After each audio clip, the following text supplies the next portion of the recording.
निबिड़ता सही आत्मा सह घनिष्ठ हो जाए जहा सहित पूर्वजन्मर किछि संपर्क थाए नहेले ए संसार भितरे किए बा काहाकु जानिबो।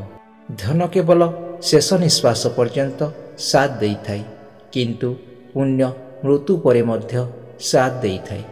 तेणु केबे कोनोसी पुण्य काम करिबारे सुजोग मिलिले हाथ छड़ा जमा करंतु नाही। गछ बुढ़ा हो गले मध्य ताकू अगणारे रहिबाकू दियो कारण यह फल नदेले मध्य छाई निश्चित देव।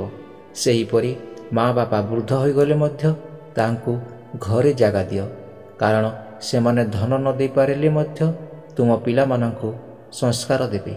माली प्रतिदिन गछकू पानी देई थाई किंतु फल केवल ऋतु आसिले ही फली थाई। एथिपाई प्रतिदिन भल काम करिबा दरकार। समय आसिले फल निश्चित मिली थाई।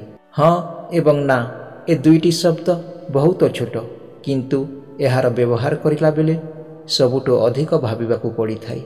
बेले बेले लागे जहा बीती जाइछि ताकू भाबिबा वृथा किंतु सत एहा जे बीती जाइथिबा कथा ही मनीषकू ठीक निष्पत्ति नेबारे सहायक होइथाई।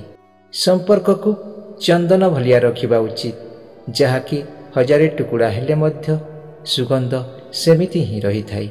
सत्य जुगरे प्रेम अर्थ पूजा, द्वापर जुगरे प्रेमर अर्थ समर्पण, त्रेतया जुगरे प्रेमर अर्थ त्याग, कली जुगरे प्रेमर अर्थ छलना और प्रतारणा। एठी मनीष जीवन पानी फुटका भलिया किंतु मनीषर गर्व अहंकार समुद्र भली विशाल। खुशी थांतु भलरे रुहंतु। वीडियोटी भल लागिथिले लाइक शेयर सब्सक्राइब कमेंट करंतु। जय श्री जगन्नाथ।